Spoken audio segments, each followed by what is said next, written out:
अब इस पर पुख्ता मोहर लग गई है कि जो लगातार ट्रंप दावा कर रहे थे ईरान और ईरान की न्यूक्लियर फैसिलिटी को लेकर, वो पूरी तरह से झूठा था। अमेरिका का न्यूज चैनल CNN हो या फिर ईरान के दावे सारे सच्चे थे। ईरान के न्यूक्लियर फैसिलिटी को कोई नुकसान नहीं हुआ और उसको लेकर एक नई रिपोर्ट सामने आ गई है। अमेरिका बौखला रहा है।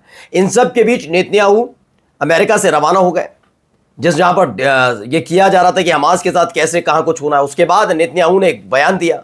नेतन्याहू के उस बयान को सुनने के बाद हमास ने भी पलटवार कर दिया है। बहुत साफ साफ लफ्जों में समझाया है नेतन्याहू को कि जो शर्तें तुम रख रहे हो उन शर्तों के आधार पर होने वाला नहीं है भैया।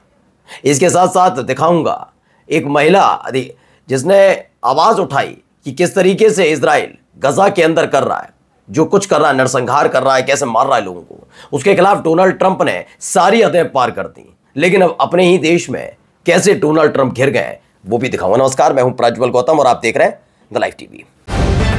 द लाइव टीवी, सच सबसे आगे। शुरुआत पहले इस तस्वीर के साथ करने जा रहा हूं। एक तस्वीर आई निकलकर, एक रिपोर्ट निकलकर आई है जिसे मिडिल ईस्ट आई ने भी छापा है। इन्हें बताया some of the enriched uranium that could be used to make a nuclear weapon like survived the US bombing campaign against Iran last month. The New York Times reported on Thursday citing a senior Israeli officials. उन्होंने बताया कि कोई नुकसान नहीं पहुंचा है उसके uranium को। और ये कौन कह रहा है, किसके हवाले से छप रही खबर? ईरान नहीं, इजरायली अधिकारी बता रहे कि बात सच है। अमेरिका ने हमला तो किया लेकिन कामयाब नहीं हो पाया। ईरान के पास आज भी उतना यूरेनियम है और उस जगह रखा था यूरेनियम जहां पर बम गिरा ही नहीं, जहां पर रखा था बम गिरा ही नहीं, तो आज भी उनका सेफ है, उन्हें कोई फर्क नहीं पड़ रहा है। तो स्पष्ट कर दिया गया कि यानी उनके पास है सारी चीजें। अब आइए क्या कह रहे हैं इजराइल के प्रधानमंत्री, पहले इनको सुन लीजिए। אמרתי להם שאנחנו מנסים כרגע להשיג שחרור של חצי מהחטופים החיים והחללים תמורת הפסקת אש זמנית של 60 יום. בתחילת הפסקת האש הזאת ניכנס למשא ומתן על סיום המלחמה באופן קבוע, זאת אומרת הפסקת אש קבועה. चलिए मैं बताता हूं इसमें क्या है। इन्हें बताया इजराइल के प्रधानमंत्री बेंजामिन नेतन्याहू ने कहा कि इजराइल नेगोशिएशन के लिए पूरी तरह से तैयार है और परमानेंट सीज फायर के लिए भी तैयार है, और जिससे इस पूरे वॉर को गजा में रोक दिया जाए। लेकिन इसके लिए एक कंडीशन है, हमास को ले डाउन होना पड़ेगा, यानी हथियार छोड़ने पड़ेंगे। ये दावा ये करते नजर आए। इस पर हमास को देखिए, हमास की तरफ से भी क्या कुछ कहा सुनिए। How did you convince Hezbollah to buy this? Well, obviously, they didn't know that they were buying it from Israel. Who did they buy it from, or think they were buying it from? We have an incredible array of possibilities of creating foreign companies that have no way being traced back to Israel. Shell companies over shell companies who affect the supply chain to our favor. दरअसल ये पूरा खेल कैसे शुरू हुआ मैं समझा देता हूं आपको। हमास को बदनाम करने के लिए जो साजिश रची जाती है उसका ये खुलासा करते हैं। दरअसल ये मोसाद के एक एजेंट हैं। उन्होंने बताया कैसे वो वर्ड को बना रहे हैं, एक दुनिया बनाते हैं। वो global production company, screen play वो लिखते हैं, वही डायरेक्टर है, वही प्रोड्यूसर है, वही मेन एक्टर है, और वर्ड पूरा उनका स्टेज है। ये कैसे ये जो अलग अलग जगह घटनाक्रम घट रहे हैं, ये मोसाद का खेल कैसे है, कैसे दुनिया को झूठ बोला गया हमास के बारे में, फिलिस्तीन के बारे में ये बताया गया। ऐसे वक्त में जब इजराइल के प्रधानमंत्री बेंजामिन नेतन्याहू इस बात का जिक्र कर रहे हैं कि हमास छोड़ दे हथियार उस पर। अब नेतन्याहू निकल चुके हैं, अमेरिका से निकल चुके हैं। Cease fire deal with the US की गई, अब डील हुई है नहीं हुई अभी क्लियर नहीं, कि ऐलान बाद में होगा, लेकिन फिलहाल वहां से निकल गए। अब एक और खबर निकली जिनका मैंने जिक्र किया, फ्रांसेका अल्बनीज़ है, ये यूएन स्पेशल रिपोर्टर है। इन्होंने हाल ही में इजराइल ने जिस तरह से गजा के अंदर सारी हदें पार की, सबको पता है कैसे बम दागे जा रहे हैं, तमाम चीज़ें हो रही है, सबको पता है। तो ये बात पसंद नहीं आई। ये बात किसे पसंद नहीं आई? डोनाल्ड ट्रंप को। तो इनके खिलाफ न केवल बयान दिए गए, कार्रवाई की बात करें तो बहुत सारी चीज़ें हैं। और देखिए अब क्या लिखती हैं, the powerful punishing those who speak for the powerless, it is not a sign of strength but of guilt. इसमें ये कहती हैं कि पावरफुल लोग पावरलेस लोगों की आवाज़ उठाने वाले लोगों को पनिश करते हैं। अगर आप इसे ताकत समझते हो, ताकत नहीं बल्कि ये गिल्ट है, यानी ग्लानी है आपकी अंदर की। तो अलग अलग तरीके से इन्हें सपोर्ट भी मिल रहा है। देखिए पाकेजी हैं इस्माइल बागजी, ये head of centre for public diplomacy and spokesperson of ministry of foreign affair हैं। उन्होंने क्या कहा, truth can not be suppressed by section. उन्होंने कहा कि जो सच है ना, ऐसे प्रतिबंधों से दब नहीं सकता, बंद नहीं हो सकता। यूएन ने तो खुद कहा more than a human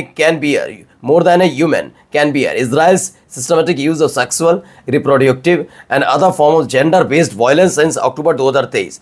Zohra Mamdani ने ऐसे ट्वीट किया कि देखिए किस तरीके कितना घिनौनापन इजराइल की तरफ से किया जा रहा अब तक। अब आइए अमेरिका को कैसे गिरते आ रहा है। हाल ही में देखिए ब्राजील को लेकर एक फैसला लिया गया, इन पर अच्छा खासा टैरिफ लगा दिया गया। मैं पता है डोनाल्ड ट्रंप को तो जब देखो तो इस आदमी पर टैरिफ ही लगाना आता है। ये अमेरिका को कहीं छोड़ेगा नहीं, सारे सब देशों से संबंधी खत्म हो जाएंगे। After the decision to raise customs duties on Brazil, the Brazilian foreign minister responded, Trump is not a statement but merely a shameless and destructive con man। उन्होंने कहा वो बेशर्म आदमी है। सोचिए ब्राजील ने क्या कहा, वो बेशर्म आदमी है और विनाशक है, यानी विनाश कर देता है, चीजों को बर्बाद करने वाला आदमी है। अब आइए कमला हैरिस को भी जरा सुनिए क्या कह रही है। The game is over for Donald Trump. Vice President Kamala Harris appeared on television during a historic conference and made a statement that is shaking the halls of power in the United States. On national television, she demanded Trump's immediate impeachment and the total freezing of his accounts. According to Kamala, this is not just about a controversial president, but about an insane and megalomaniac dictator who is putting... तो dictator बताया जा रहा है। कमला Harris ने कहा है कि impeachment होना, इमीडिएट इम्पीचमेंट होना चाहिए।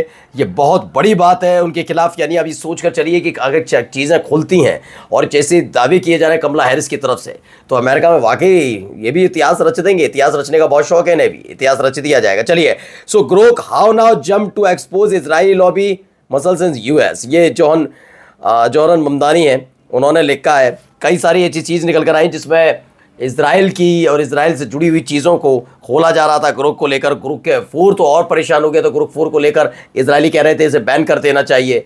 ये सीधे सीधे अमेरिका और इजराइल के बीच जो संबंध है उसको लेकर बता रहा, हम तो अमेरिका के टट्टू हैं इसीलिए। आइए, डेली ईरान न्यूज़ है। चाइनीज़ प्रेसिडेंट जिनपिंग साहब ने कहा कि no force on earth can prevent China from reclaiming Taiwan.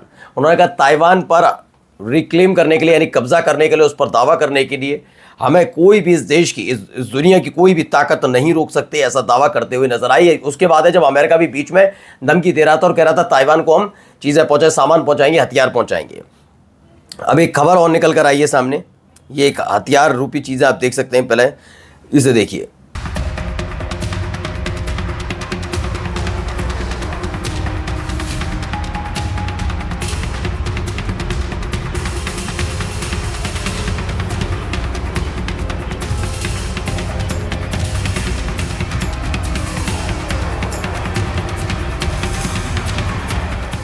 तो इसमें मारियो नवाल है। China shows of missile that could turn NYC into dust. China just rolled out the DF-5B, a long-range missile that can carry multiple nuclear warhead. और 200 गुना ज़्यादा बड़ा बम है ये बताया जा रहा है। ये बम निकलकर सामने आया। अब आइए पुतिन का एक बयान है, पुराना बयान है, जरा सुनना चाहिए। The coalition said destroying Gaddafi was not their goal. Then why bomb his palaces? Now some officials have claimed that eliminating him was in fact their... उन्होंने कहा, Who gave NATO the right to kill Gaddafi? Gaddafi को मारने का अधिकार NATO को किसने दिया? कौन है नाटो? क्या है नाटो? बिल्कुल सही सवाल है। ये अपनी मर्जी से किसी को भी मार रहे हैं और दुनिया जश्न मनाती है। और जब इनके अब दुनिया के किसी देश पर आती है जो जश्न मना रहा था, तब काएं करते हैं। अब चलते चलते सुनिए ममदानी साहब क्या कह रहे हैं।